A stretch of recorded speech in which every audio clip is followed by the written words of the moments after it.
Parents ने क्यों बनाया एक एरोस्पेस साइंटिस्ट को आईआईटीएन बाबा? 40 लाख का पैकेज छोड़कर आखिर क्यों अभय सिंह बन गए आईआईटीएन बाबा? आखिर क्यों आईआईटीएन बाबा नफरत करते हैं अपने ही पेरेंट्स से? ऐसी क्या गलती कर दी अभय सिंह के पेरेंट्स ने जिसने उन्हें अच्छी खासी जॉब छोड़कर बाबा बनने पर मजबूर कर दिया? और ऐसी क्या गलती है जो आजकल के पेरेंट्स अपने बच्चों के साथ कर रहे हैं जो उनके बच्चों की पूरी लाइफ बर्बाद कर रही है? जानेंगे इस सब प्रश्नों के उत्तर, लेकिन उससे पहले देखते हैं आईआईटीएन बाबा का ये वीडियो। पिताजी का वीडियो वायरल हो रहा है, वो आपको घर बुलाने का प्रयास कर रहे हैं, तो आप घर जाएंगे? अरे यार, उनका तो विनाश निश्चित करके आया होगा। उनके लिए तो मैंने ऐसी टाइमलाइन बना के रखी हुई है, क्योंकि उनके कर्म इतने खराब है ना। अब मेरा काम है ना आत्मा को कर्म के हिसाब से देखना है। तेरा कर्म की तो स्कोर कितना वो दिखा तू। रिश्ते विश्ते के चक्कर में क्या तो मैनिपुलेट कर रहे हो, मतलब है कि न्याय नहीं होगा तुम्हारे साथ। कर्म के हिसाब से होगा ना, जो मेरे कर्म है उससे मिलेंगे। राम को भी अपना कर्म मिला था, चुपके वाले को तीर मारा, बाद में लगा रहा उसको तीर। भगवान को जब कर्म निभाना पड़ता है तो वो अलग हो जाएंगे माँ बाप होने के बाद। तो आपने अपने पिताजी की टाइमलाइन लिख दी है? हाँ, सब लिख दिया कि क्या कुछ होने वाला है उनके साथ। हाँ। वो तो आपको घर बुला रहे हैं। हाँ, कौन से घर बुला रहे हैं सब पता है मेरे को। तो तुम्हारे माँ बाप ही भगवान हैं। अरे माँ बाप भगवान नहीं है यार, माँ बाप को भी भगवान ने बनाया है। मतलब क्या है ये? मतलब वो देखने का अलग तरीका है। वो सतयुग वाला कॉन्सेप्ट तुम कलयुग में यूज कर रहे हो बेसिकली। सतयुग वाला कॉन्सेप्ट कलयुग में कैसे फिट होगा? तो माँ बाप भी तो भगवान जैसे होने चाहिए, तब माँ बाप भगवान हो गए ना। आपके साथ डोमेस्टिक वायलेंस हुआ था बचपन में? मेरे साथ नहीं ना, जैसे मम्मी पापा आपस में ना। अच्छा, तो ऐसे बच्चों के माँ बाप आपस में झगड़ा करते थे तो उसका असर हो गया। उसका क्या असर होता है बच्चे को? तो उसके बाद भी आप आईआईटी निकाल ली? हाँ, तो है ना कृपा महादेव की।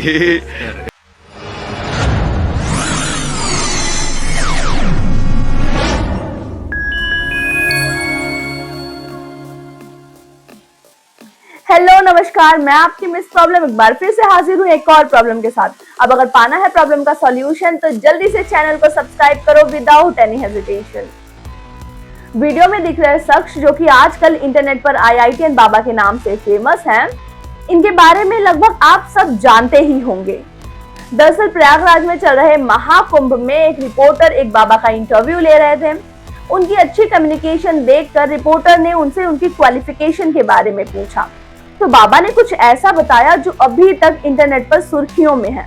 बहुत अच्छे तरीके से आप बात कर रहे हैं, हमें लग रहा है कि आप पढ़े लिखे बहुत हैं। हाँ, आईटी बॉम्बे से पढ़ा हुआ ना जी। आईटी बॉम्बे से एरोस्पेस इंजीनियरिंग किया ना मैंने। आईआईटी मुंबई से? हाँ। बाबा ने बताया कि उनका नाम अभय सिंह ग्रेवल है और उन्होंने बॉम्बे आईआईटी से एरोस्पेस इंजीनियरिंग कर रखी है। उसके बाद उन्हें कनाडा के एक एविएशन कंपनी में 40 लाख के पैकेज पर जॉब मिली।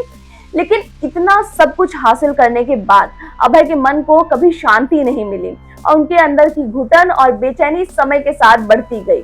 2021 में अभय ने जॉब छोड़कर आध्यात्म की ओर बढ़ने का फैसला किया और इंडिया वापस आकर जूना अखाड़े से अपने आध्यात्म का सफर शुरू किया। अब आप सोच रहे होंगे कि इतनी अच्छी खासी लाइफ छोड़कर भला कोई ऐसा क्यों करना चाहेगा, या फिर ऐसी क्या परेशानी थी जिससे अभय ने ये कदम उठाया? दरअसल उनके इस फैसले के पीछे उन्होंने अपने पेरेंट्स को जिम्मेदार ठहराया है। उन्होंने कहा कि लोग माता पिता को भगवान का स्वरूप बताते हैं, लेकिन उन्हें माता पिता के रूप में शैतान मिले। उन्होंने ये भी कहा कि मैं उन्हें बहुत रुलाऊंगा और मैं उनका विनाश सुनिश्चित कर आया हूँ। उनके कर्म बहुत बुरे हैं और उन्हें अपने कर्मों की सजा जरूर मिलेगी। आखिर ऐसे कौन से बुरे कर्म किए थे उनके पेरेंट्स ने? जब उनके पिता करण सिंह ग्रेवल से ये पूछा गया तो उन्होंने ये बताया कि अभय उनके पेरेंट्स के रोज के झगड़ों से ट्रॉमेटाइज थे। मम्मी पापा के झगड़ों से परेशान होकर वो देर रात तक पढ़ाई किया करते थे।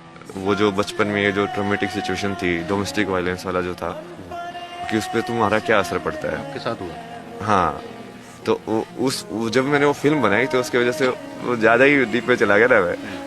तो उस चीज को ज्यादा जीने से कई बार वो नेगेटिव में पड़ जाता है। आपके साथ डोमेस्टिक वायलेंस हुआ था बचपन में? मेरे साथ नहीं ना, जैसे मम्मी पापा आपस में ना। अच्छा, तो ऐसे बच्चों के माँ बाप आपस में झगड़ा करते थे तो उसका असर हो गया। उसका क्या असर होता है बच्चे को? तो उसके बाद भी आप आईआईटी निकाल ली? हाँ, तो है ना कृपा महादेव की। बहुत साधना की ना। मैं दिन में सो जाता था।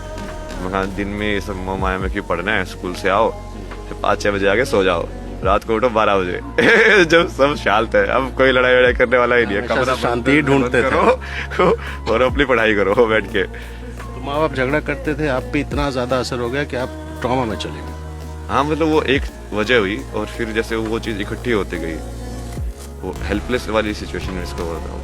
एज ए चाइल्ड तुम हेल्पलेस हो ना, तुमको तो पता ही नहीं ये हो क्या रहा है, तुमको तो समझ में ही नहीं आ रहा है ना, तुम्हारी समझ डेवलप हुई है ना कुछ और डेवलप हुआ है। तुम कैसे रिएक्ट करो, क्या तुम जाके वही कुछ मारो, क्या कुछ करो, तुमको कुछ पता ही नहीं है। ऐसा तो नहीं इसी डर से शादी वादी नहीं की और फिर बाबा। हाँ एग्जैक्टली। उन्होंने ये भी बताया कि मेरे और मेरी पत्नी के झगड़ों ने उन्हें सन्यासी बनने पर मजबूर कर दिया। यहाँ तक कि अभय ने घरेलू हिंसा को रोकने के लिए कानून भी बनाने की बात की थी। उनके पिता ने यह भी कहा कि इससे हर पेरेंट को सबक लेने की जरूरत है। असल में घरेलू हिंसा के चलते अभय सिंह अंदर से टूट चुके थे और वो शांति चाहते थे। उनके पेरेंट्स ने कभी उन्हें ना ही समझा, ना ही वो प्यार दिया जो एक बच्चे को चाहिए होता है, जिससे उनके अंदर घुटन और बेचैनी बढ़ती गई और फाइनली उन्होंने आध्यात्म की ओर जाने का फैसला किया।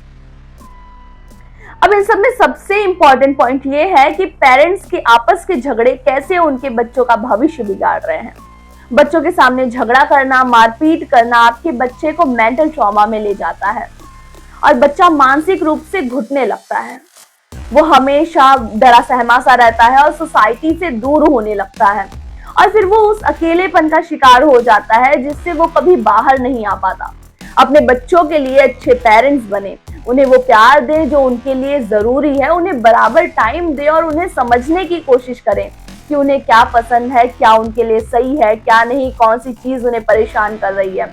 बच्चों के सामने झगड़ा और घरेलू हिंसा अवॉइड करें और अच्छी पेरेंटिंग करें ताकि आगे चल के आपके बच्चे को कभी भी आपके बारे में ऐसा ना बोलना पड़े। वीडियो पसंद आई हो तो वीडियो को लाइक कीजिए, कमेंट में अपने थॉट जरूर शेयर कीजिए और जितना हो सके सभी पेरेंट्स के साथ इस वीडियो को जरूर शेयर कीजिए। और ऐसे ही इंफॉर्मेटिव वीडियोस के लिए चैनल को सब्सक्राइब करना ना भूलें। तब तक के लिए bye bye, take care, thanks for watching.